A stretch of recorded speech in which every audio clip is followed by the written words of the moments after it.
Coucou tout le monde, c'est Tristana. Alors aujourd'hui, je suis très contente de vous retrouver pour une nouvelle vidéo sur les minéraux. Alors je suis contente parce que je vais commencer une nouvelle petite série où je vais en fait vous parler de mon ressenti personnel avec la pierre, de mon expérience personnelle avec la pierre, mais aussi très rapidement de critères un peu plus physiques et un peu plus objectifs, scientifiques ou du domaine de la lithothérapie, des choses un peu plus objectives, mais en fait je vais surtout faire un parallèle entre mon ressenti personnel et les connaissances théoriques objectifs qu'il existe à leur sujet. Donc ça je vais pas m'étendre trop là-dessus, mais j'ai fait un post pour expliquer cela, comme quoi j'avais un peu du mal à faire ce genre de vidéos sur les minéraux, parce que en fait j'en ai fait quelques-unes qui étaient très complètes, très fournies en informations et qui avaient beaucoup plu d'ailleurs. Mais ces informations-là, en fait, je les délivre déjà à travers des fiches et je voyais pas trop l'intérêt de faire des vidéos qui faisaient de la redite en fait au sujet de mes fiches. Alors c'est pour ça que j'ai décidé de faire un nouveau format, donc c'est mon ressenti avec la pierre une pierre particulière. Et aujourd'hui c'est mon ressenti avec la rhodonite. Donc je vais commencer par quelques critères scientifiques. Donc déjà la rhodonite, elle a un système triclinique. Au niveau de l'aspect, elle est, donc là j'ai quelques exemples, elle est rose. Donc celles-là, celles que je vous montre, elles sont de assez bonne qualité. Parce que ce sont des petits exemples de la boutique. Et puis celle-là, c'est la mienne. Donc c'est une couleur qui est assez rose, mais un rose un peu terreux, je dirais. Avec des petites inclusions noires qui la parcourent, plus ou moins. Et voici un pendentif. Donc ça c'est mon pendentif à moi. Donc elle ressemble à la rhodochrosite, mais sa dureté est supérieure. Une pierre qui contient du magnésium, du silicate et de l'oxygène. Donc son nom il vient du grec qui veut dire rose. Et les inclusions noires que vous pouvez voir, c'est des inclusions dendritiques d'oxyde de manganèse. Sous sa forme transparente, c'est une pierre gemme qui est assez rare. En lithothérapie, on la retrouve plus souvent sous cette forme opaque et rose. Donc au niveau lithothérapeutique un peu plus objectif, je vais me baser sur ce livre-là.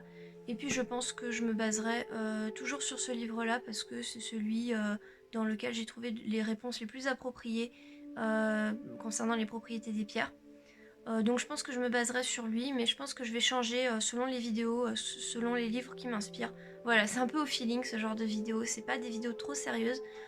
Pour des recherches un peu plus sérieuses, un peu plus élaborées, vous avez mes fiches sur mon site.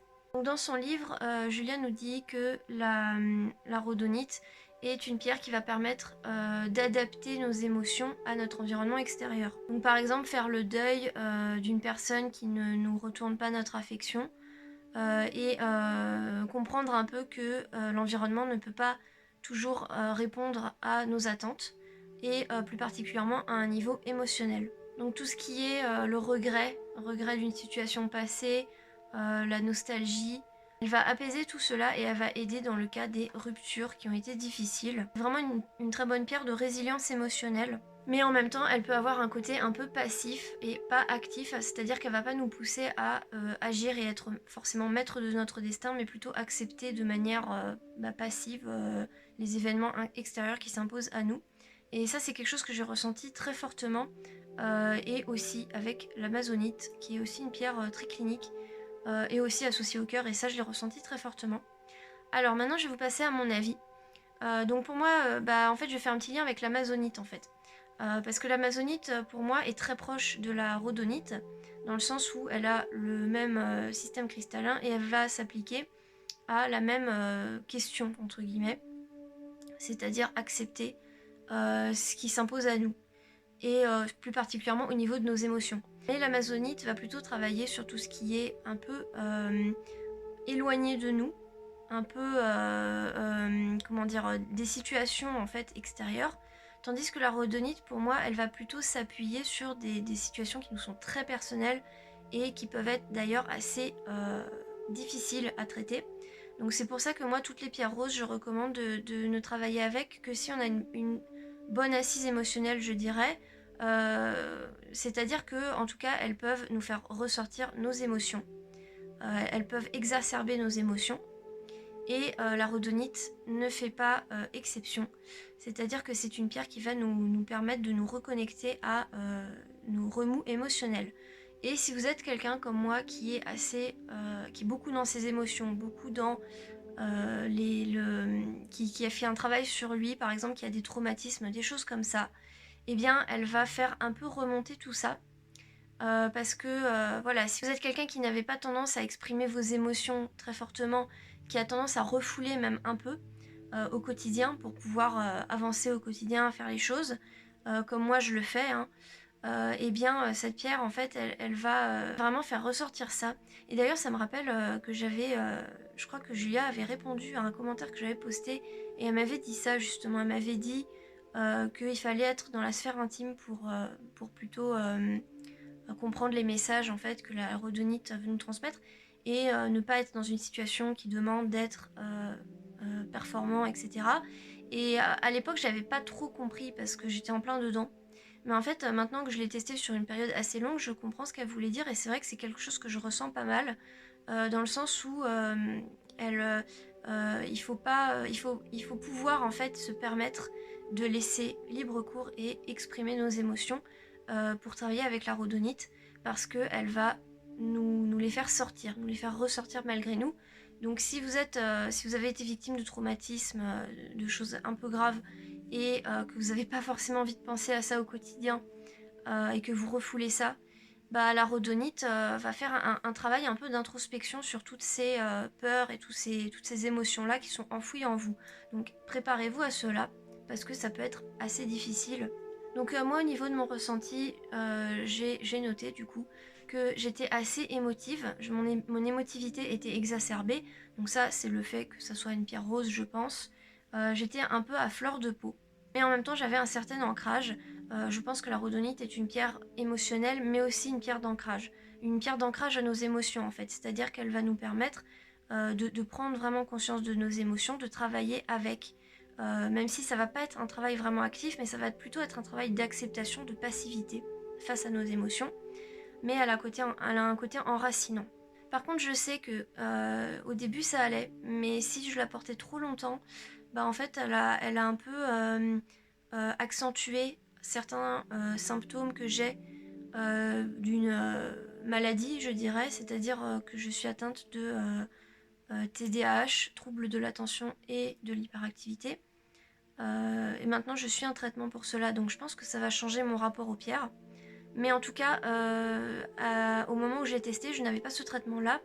Et en fait, elle a accentué les symptômes. C'est-à-dire que elle a fait que j'étais beaucoup plus dans l'intellect, mais plus intellect affectif, je dirais. C'est-à-dire que un des symptômes, c'est de beaucoup s'inquiéter, beaucoup stresser, beaucoup être anxieuse par rapport à ce qui peut se passer, ce qui peut arriver. Et donc, j'avais peur, en fait, qu'il arrive quelque chose. Par exemple, qu'il arrive quelque chose à mes proches, ce genre de choses, ça a accentué cela. Aussi, elle a renforcé les insomnies et elle m'a donné des rêves assez intenses, mais ça, je vais en parler un peu plus tard, des rêves, qui pour moi est une très bonne pierre pour le sommeil si vous vous intéressez aux rêves, mais ça, j'en parlerai un peu plus tard. Donc voilà, je pense que c'est une pierre qui permet de s'adapter à son environnement extérieur, mais aussi qui, du coup, le fait redouter, paradoxalement. C'est-à-dire que si vous avez des insécurités émotionnelles, eh bien elle va titiller un peu cela, et en fait vous allez ressentir que ce n'est pas naturel pour vous d'accepter tout et rien au niveau émotionnel, et il va y avoir peut-être un blocage par rapport à la pierre si, comme moi, vous avez du mal à lâcher prise au niveau émotionnel et à vous adapter en fait à ce qui se passe autour de vous. Donc voilà, elle peut faire un petit blocage, et je pense que c'est ce qui s'est passé.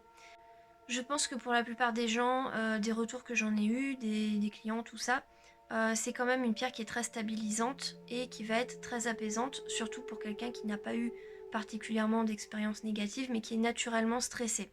Pour quelqu'un qui va être naturellement anxieux, ça va être une pierre appropriée parce que elle va calmer un peu ces symptômes-là. Si cela vient d'une situation bien précise, elle va faire un peu travailler dessus, mais il faut être prêt à cela.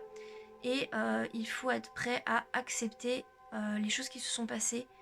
Et si vous n'êtes pas prêt à pardonner et à passer à autre chose et à accepter, ça peut être un peu difficile pour vous. Je pense que c'est un très bon outil de thérapie pour pour surmonter des traumatismes, mais je pense qu'il faut l'accompagner d'une autre pierre. Elle va pas suffire toute seule. Je pense qu'il faut l'accompagner d'une pierre plus douce, encore plus douce, parce que le rose va vraiment sortir les peurs et tout ça quand même. Donc par exemple l'amazonite, qui va travailler sur le chakra du cœur à un niveau un peu plus calme, un peu plus éloigné de nous, donc un peu plus rassurant finalement. Parce que quand on est victime de traumatisme, on a tendance à avoir peur en fait des choses qui nous touchent personnellement. Ou alors une pierre qui correspond à votre ascendant. Voilà, ça c'est vraiment quelque chose que je conseille très souvent, de travailler une pierre avec l'ascendant. Du temps où je faisais des guidances, je conseillais quasiment toujours ça. C'est-à-dire que voilà, c'est une pierre qui va forcément vous remettre un peu sur le droit chemin et vous remettre un peu voilà, sur les rails de votre existence. Et qui va sûrement vous faire du bien. Après, ça dépend aussi des aspects de votre thème. En tout cas, ça, j'en parle dans une fiche, donc je vous invite à aller la voir, la fiche que j'ai fait à ce sujet-là.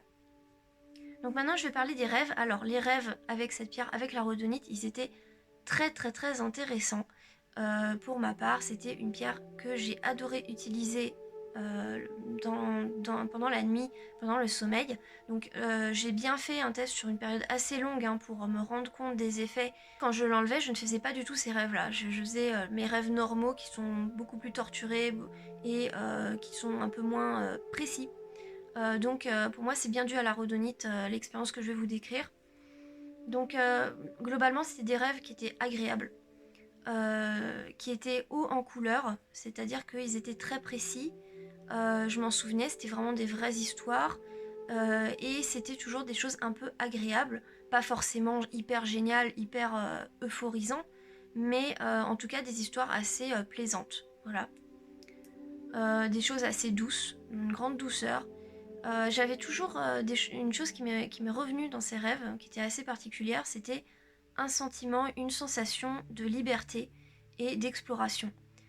J'avais ce sentiment d'être libre et de pouvoir voilà, explorer à ma guise et de ne pas être enfermée dans quelque chose, alors que souvent mes rêves, il y a une grande part de cauchemar où je suis piégée ou des choses comme ça, puisque c'est quelque chose qui est beaucoup revenu dans ma vie, ça. Donc maintenant j'en ai peur. Et du coup, dans ces rêves-là, j'avais pas du tout ça. Et je me demande si c'est pas dû au fait que la pierre va travailler sur nos traumatismes. Et justement, pendant les rêves, ça va toucher directement l'inconscient, notre inconscient. Et donc, ça va peut-être être plus facile en fait. Donc voilà, c'est une petite hypothèse que j'ai établie. Donc en gros, si vous utilisez la rhodonite, mais que vous pouvez avoir du mal à l'état d'éveil, eh bien à l'état endormi, elle peut être beaucoup plus agréable. Après, là encore, plus longtemps je l'ai portée et plus les effets sont devenus un peu néfastes. C'est-à-dire que pour le coup, les rêves devenaient trop intenses. Et c'est-à-dire que je vivais des doubles vies, quoi. Enfin, ça m'arrivait assez souvent d'ailleurs. Mais là, vraiment, toutes les nuits, ça faisait ça avec la rhodonite, ça s'est vraiment renforcé. Et toutes les nuits, j'avais des vies, des doubles vies, des rêves très intenses qui faisaient que j'étais perturbée au quotidien parce que c'était trop émotionnel et j'étais trop dans mes émotions. Et c'est vrai que moi, je n'aime pas être trop dans mes émotions. Je suis quelqu'un qui aime bien avoir du recul, avoir le contrôle. Et c'est vrai que cette perte de contrôle, ça me faisait un peu peur. Et du coup, à ce moment-là, au bout d'un moment, je l'ai enlevé. Alors c'est vrai que j'ai quand même attendu avant de l'enlever un peu, pour voir les effets, tout ça, mais j'ai dû quand même l'enlever assez tôt. Donc voilà, c'était ma petite vidéo sur la rhodonite. J'espère que ça vous aura plu, que ça vous aura intéressé. Et puis, petite anecdote de fin de vidéo, j'ai pris un bracelet pour vous montrer un exemple. Donc ça, c'est un bracelet que je vends. Et puis, eh bien, regardez, il y a une petite erreur sur le bracelet. Alors, je sais pas si ça va faire le focus. Mais en gros, il y a une petite erreur. Là, il y a une pierre de soleil artificielle. Une rivière d'or, comme on appelle ça. Donc voilà, je vais pas le vendre celui-là, du coup je vais le mettre de côté. Mais voilà, c'est pour vous montrer que des fois il y a des petites erreurs sur les bracelets comme ça. Ça arrive. Souvent c'est des erreurs de polissage et pas forcément des erreurs carrément de pierre. Mais bon, ça peut arriver. Donc je vais le mettre de côté, voilà. Donc merci de m'avoir suivi. Je vous invite à aller voir mon site, bien sûr, avec mes pierres, puisque je vends Toutes ces petites choses, je les mets à la vente, les bracelets et les pierres roulées. Donc ça, c'est des pierres roulées qui sont assez qualitatives puisqu'il n'y a pas trop de noir, hein.